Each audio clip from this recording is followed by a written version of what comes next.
Ito guys. Good for 10 packs. Small room. Okay, goods. Para alam mo kung saan sila lalagay. Ano? Opo. Para balak po namin guys, second room. Small room, 10 packs. Save man. Third room guys. Third room, big room. Good for 20 to 25 packs. Pwede na ilagay ang Extra mattresses po.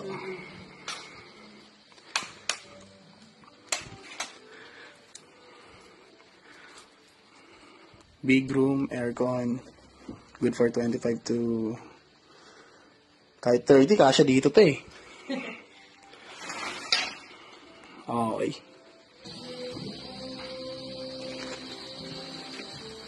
Guys, rooftop. Roof deck.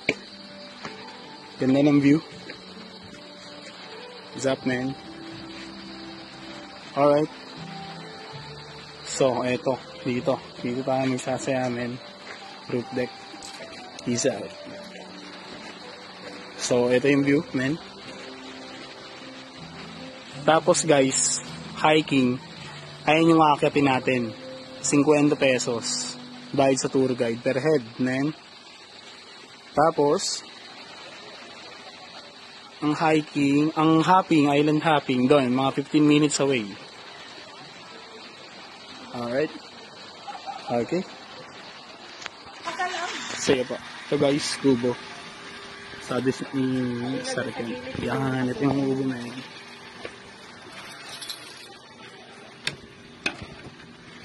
Bali, aircon din siya, pero ito, kubo siya, man. Good for ilan person to dito, te?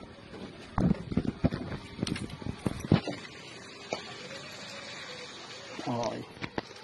Nawala si madam, pero ito guys, tingin ko kasya dito 4. 5. Aircon din to, men. Isa dito. Ito yung kubo. Ito pa yung isa. So dito kasya din mga 5. 5 or 4. Tapos aircon din siya, men. Alright. Solid to. Gaya ng damit. So guys, atin din to, men. Yeah. Tapos ito, men. Yan. Isa. Ito yung may video. Okay. 2. Tapos ito, sa atin din to. 3. So, goods naman siya. 15k, then 200 per head. All goods. Alright, so ayan yung dagat nila pagkabelen. Okay. Ready bonfire.